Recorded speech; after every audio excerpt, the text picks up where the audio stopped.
Au cours du dernier repas que Jésus prenait avec ses disciples, quand Judas fut sorti du cénacle, Jésus déclara: « Maintenant le Fils de l'homme est glorifié, et Dieu est glorifié en lui. Si Dieu est glorifié en lui, Dieu aussi le glorifiera, et il le glorifiera bientôt. Petits enfants, c'est pour peu de temps encore que je suis avec vous.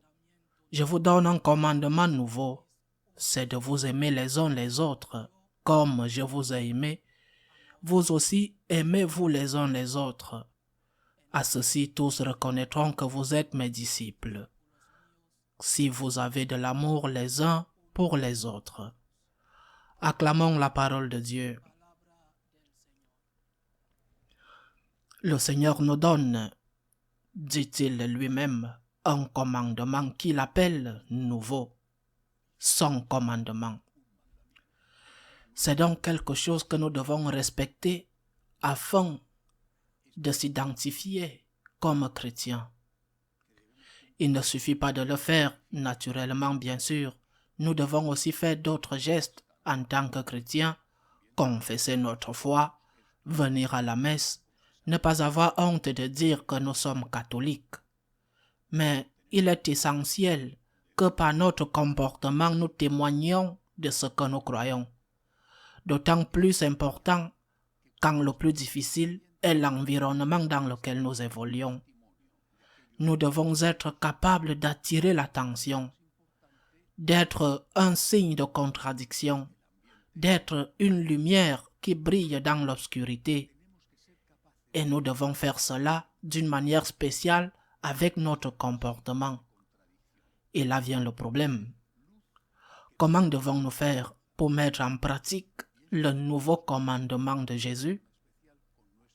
Aimez-vous les uns les autres, dit le Seigneur, comme je vous ai aimé. Comment devons-nous faire pour aimer comme lui?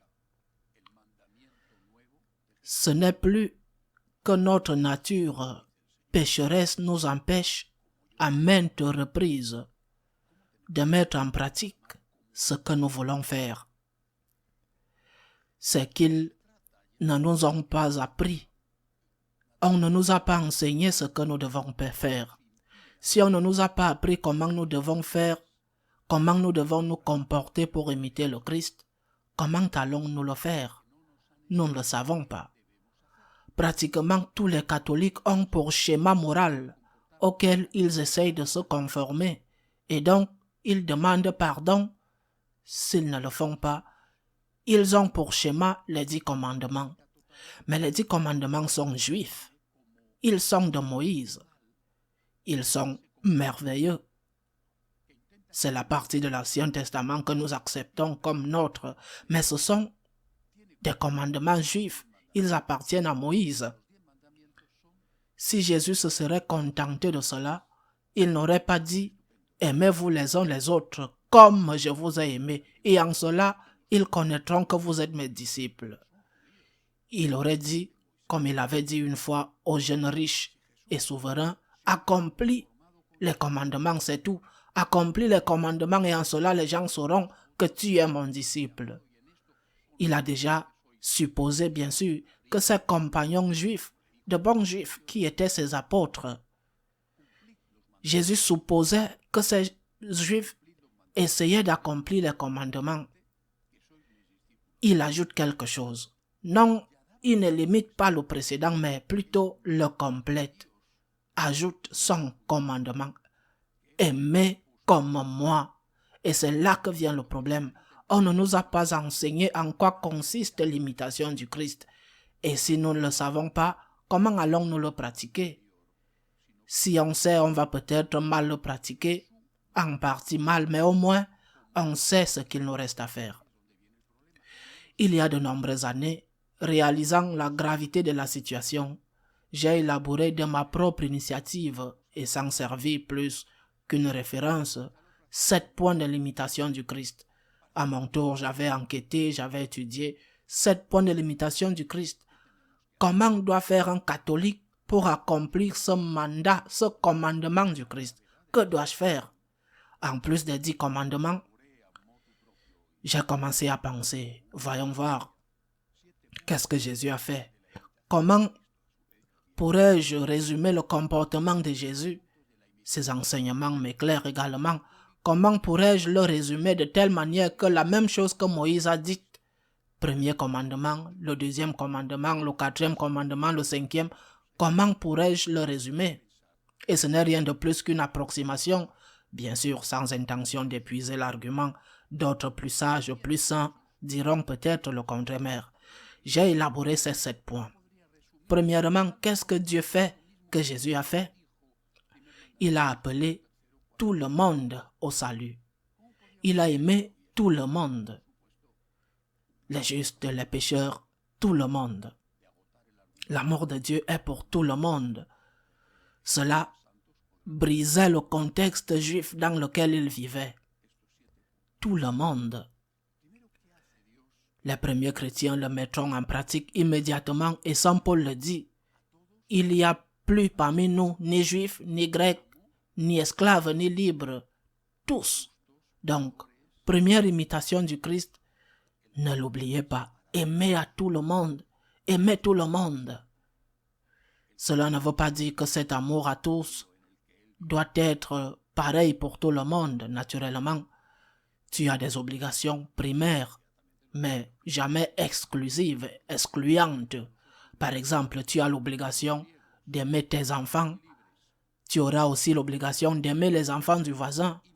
D'abord, ça devrait être les tiens, mais tu ne peux pas servir ton prochain, c'est-à-dire aimer tout le monde, même si ce n'est pas tout le monde également. Tu as d'abord tes obligations à remplir. Par exemple, dans ta maison, aime tout le monde. Jésus aimait tout le monde. Autre caractéristique qu'a fait le Seigneur, Saint Jean le dit, Dieu nous a aimés le premier. Il a l'initiative, donc imiter le Christ. Pour l'imiter, je dois avoir l'initiative. Combien de fois est-ce que je me retrouve dans des situations où je vois que quelque chose doit être fait? Cela devrait être fait à n'importe quel niveau, défendre l'église ou ramasser un morceau de papier par terre. Cela doit être fait. Quelqu'un devrait le faire parce que le gouvernement le fait, le pape le fait, le président du gouvernement le fait, le voisin du dessus le fait. Pourquoi dois-je le faire? Mais je suis catholique.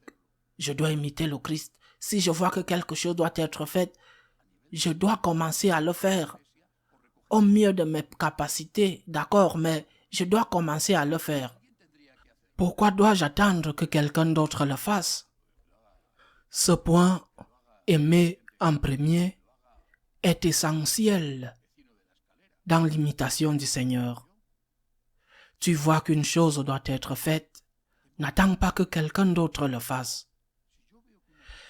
Si tu marchais dans la rue et que tu te retrouvais soudainement sans personne autour, je ne sais pas, et que tu trouves un billet de 100 €, que dirais-tu? Tiens, quelqu'un d'autre va venir le ramasser. Non, tu diras, il n'y a personne. Je ne sais pas qui ça peut être. S'il n'y a personne que tu vois qu'il a fait tomber, tu le ramasses. Mais s'il y a quelqu'un, tu l'appelles et tu lui dis ton argent est tombé, mais personne n'est là. Et tu dis, eh bien, quelqu'un d'autre viendra le chercher. Non, tu te baisses. Et puis tu te dis que c'est bien, j'ai un billet de 100 € qui n'est de personne, eh bien, j'en ferai ce que je veux, que ce soit une aumône, quoi que ce soit. Tu le ramasses. Et pourquoi fais-tu ça avec un billet de 100 € et tu ne le fais pas avec tant de choses qui fonctionnent mal au niveau social, au niveau ecclésial, au niveau familial? Aime le premier. Quand tu vois quelque chose, tu dois le faire. N'attends pas ici que quelqu'un d'autre le fasse. Tu es catholique. Imite le Christ. Aime le premier. Commence à le faire. Plus tard, les autres viendront. Sûrement, plus tard, les autres diront, je veux le faire aussi, mais il faut que quelqu'un commence. C'est ce que Dieu a fait. Une chose très importante que Jésus a faite, qu'il nous a enseigné à faire, il nous a enseigné que chaque jour suffit sa peine, que le passé est passé qu'il faut pouvoir recommencer. Il nous traite chaque jour comme si nous étions, comme si c'était un nouveau jour et comme si nous étions nouveaux. Et quand nous disons « Seigneur, pardonne-moi », il oublie tout ce que nous avons fait. Il oublie. Nous devons pouvoir recommencer parce que c'est ce que Jésus a fait avec nous. Combien de fois sommes-nous attachés comme si nous avions une boule d'acier attachée avec une chaîne à nos pieds et que nous la traînons? Combien de fois que nous sommes liés par notre histoire? Recommence. Demande pardon à Dieu. Demande pardon. Recommence. Donne-toi une chance. Aujourd'hui, ce n'est pas que ça peut être un grand jour. Aujourd'hui est un grand jour. Donne-toi l'opportunité de laisser ton passé derrière. Avec la demande de pardon au Seigneur. Avec la confession. Tu dois imiter le Christ. Le Christ t'aime en te donnant chaque jour l'occasion de recommencer. Donne-toi cette opportunité plusieurs fois, trop de fois, même si tu as reçu le pardon de Dieu et le pardon du prochain que tu as blessé. Plusieurs fois, tu ne te pardonnes pas et tu rumines tes péchés, tes erreurs. J'ai eu tort, j'ai fauté, j'ai raté l'éducation de mes enfants, j'ai raté. Je n'ai pas fait assez attention à mon mariage.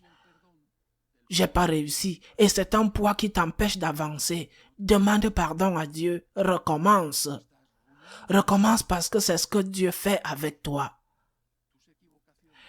Avec cela, une chose merveilleuse, et c'est la capacité de pardonner à l'autre ou de demander humblement pardon. C'est quelque chose de typique du catholique, du chrétien. Le Seigneur insiste encore et encore sur le Notre Père, nous dit-il. Pardonne-moi comme je pardonne. Le pardon a toujours été notre caractéristique. Une autre chose est que nous ne la mettons pas en pratique, mais c'est un point essentiel de l'imitation du Christ. Il nous pardonne. Je dois pardonner. Cela ne veut pas dire que tu dois baisser tes défenses. Si on t'a volé, si on t'a maltraité, si on t'a battu, si on t'a trompé, tu as le droit et le devoir d'être au courant des situations équivalentes ou avec des personnes équivalentes en accord.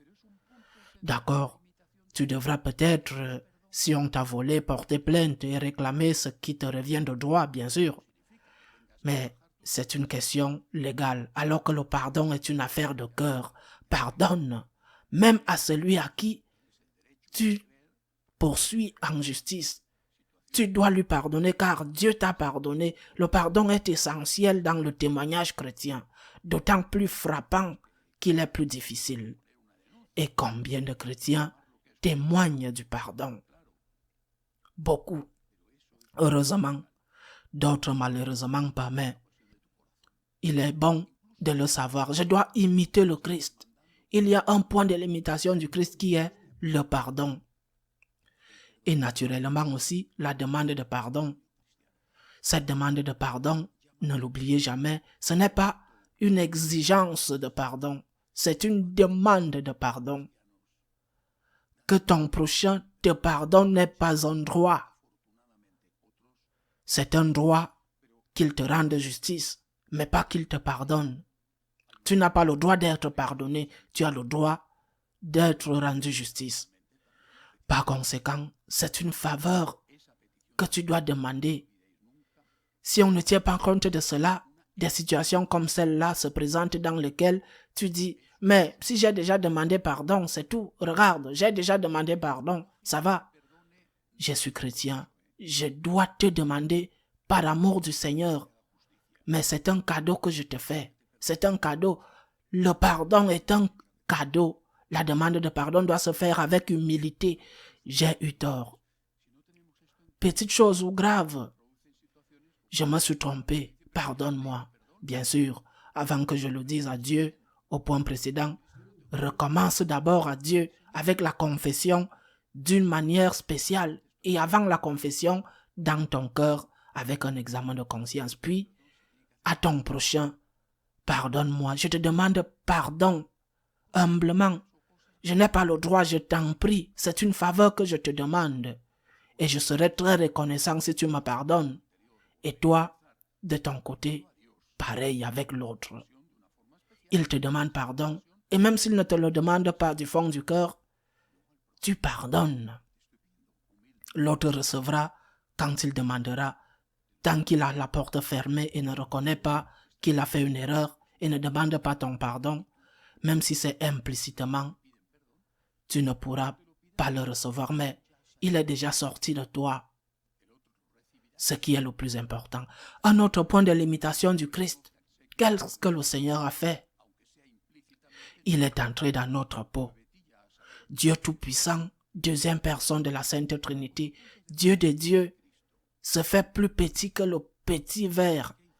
Il devient une créature, un être humain, un bébé, un embryon dans le sein de Marie. Il pénètre dans notre peau. Il sait qu'est-ce qui veut dire avoir froid et chaud. Il sait ce que c'est que de pleurer la mort d'un être cher, par exemple, Lazare, ou, sans aucun doute, comme lui est arrivé avec Saint Joseph, il sait ce qu'est la douleur physique, il sait ce qu'est l'agonie de la mort, il sait ce qu'est la trahison des amis, et sait aussi quelles sont les joies de la vie. Il est l'un de nous. Comment peux-tu imiter Christ en cela? Mets-toi le plus possible dans la peau de l'autre. Essaye de comprendre. Et ainsi, si tu essayes de comprendre, il te sera sûrement plus facile d'aimer. Essayez de comprendre que ton fils a 15 ans. Essayez de comprendre la société dans laquelle il vit. Essayez de comprendre que ton père ou ta mère sont plus âgés, qu'ils perdent la tête, qu'ils perdent des facultés. Essaye de comprendre. Mets-toi à leur place. Mets-toi dans leur peau. Entre dans leur peau. Comment aimerais-tu être traité? Comment aimerais-tu être traité quand tu seras vieux? Comment aimerais-tu être traité si tu es un enfant? Mets-toi dans sa peau. Mets-toi à sa place. C'est ce que le Christ a fait dans l'incarnation. 5 points. Et 2 qui précèdent tout cela et qui nous aident à vivre ces 5 points. Tout d'abord, pour toi Jésus. Fais tout pour Dieu. Qu'en toutes circonstances, surtout dans les difficultés de ton cœur, cette prière sorte pour toi, pour te remercier, par gratitude, par amour pour toi Jésus, pour toi. L'amour motivé religieusement, parce que c'est ce que le Christ a fait. Il le dit. Il dit que tout ce qu'il fait, il le fait pour accomplir la volonté du Père. Donc, par amour au Père. Nous, par amour pour lui, pour toi Jésus. Quand quelque chose te coûte, quand quelque chose t'est difficile, aussi dans des choses simples, mais plus dans celles qui te coûtent vraiment, quand quelque chose te coûte, quoi que ce soit le travail, la circulation, une personne difficile, la coexistence, pour toi Jésus, pour toi, qui veut venir avec moi, porte sa croix chaque jour et me suit, pour toi. Par amour pour toi, par gratitude à toi, je ne veux pas te tourner le dos. C'est ma croix. Il va falloir discerner si c'est ta croix, d'accord, et dire, ça ne veut pas dire que tu n'as pas à aller chez le médecin quand tu es malade, mais entre quand tu vas chez le médecin, le médicament fait l'effet. Si le médicament fait cet effet, tu es là, tu cherches du travail. Mais jusqu'à ce que tu trouves du travail, tu es là sur la croix. Tu es dans une situation familiale jusqu'à ce que ce soit résolu. Tu es sur la croix. Pour toi, Jésus, pour toi, par gratitude. Et cet amour, motivé par la religion, doit se traduire. La prochaine condition préalable que nous devons comprendre doit être traduite en œuvres. Les œuvres d'amour, les œuvres de charité. Pas celui qui dit Seigneur, Seigneur, mais celui qui fait la volonté de mon Père même. Les œuvres d'amour. Parce que tu peux le dire au Seigneur, je t'aime beaucoup, Et je crois même que c'est vrai. Mais alors, tu n'aimes pas tout le monde. Tu n'aimes pas le premier. Tu n'es pas capable de pardonner, de demander pardon à Dieu. Tu n'es pas capable d'essayer de se mettre à la peau de l'autre pour savoir comment il faut l'aider. Travaille. Donc, nous devons témoigner pour que le monde croie. Nous devons témoigner comme le dit le Seigneur, vivant le commandement de l'amour. Aimez-vous les uns les autres comme je vous ai aimé. Et pour cela, je le répète encore, pour qu'à toute chose, pour le Christ, un amour motivé religieusement, spirituellement. Ne faites pas les choses seulement si vous en avez envie ou parce que vous en avez envie. Pour toi, Jésus, pour toi je fais le monde et pour toi tout le reste, pour toi, avec des œuvres à tout le monde. Lorsque tu vois que quelque chose doit être fait, allez, vas-y, fais-le. Il n'attend pas que quelqu'un d'autre le fasse. Recommence chaque jour.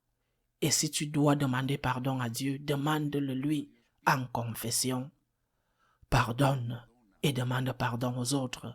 Et mets-toi à sa place pour savoir comment tu dois l'aimer. Loué soit Jésus-Christ.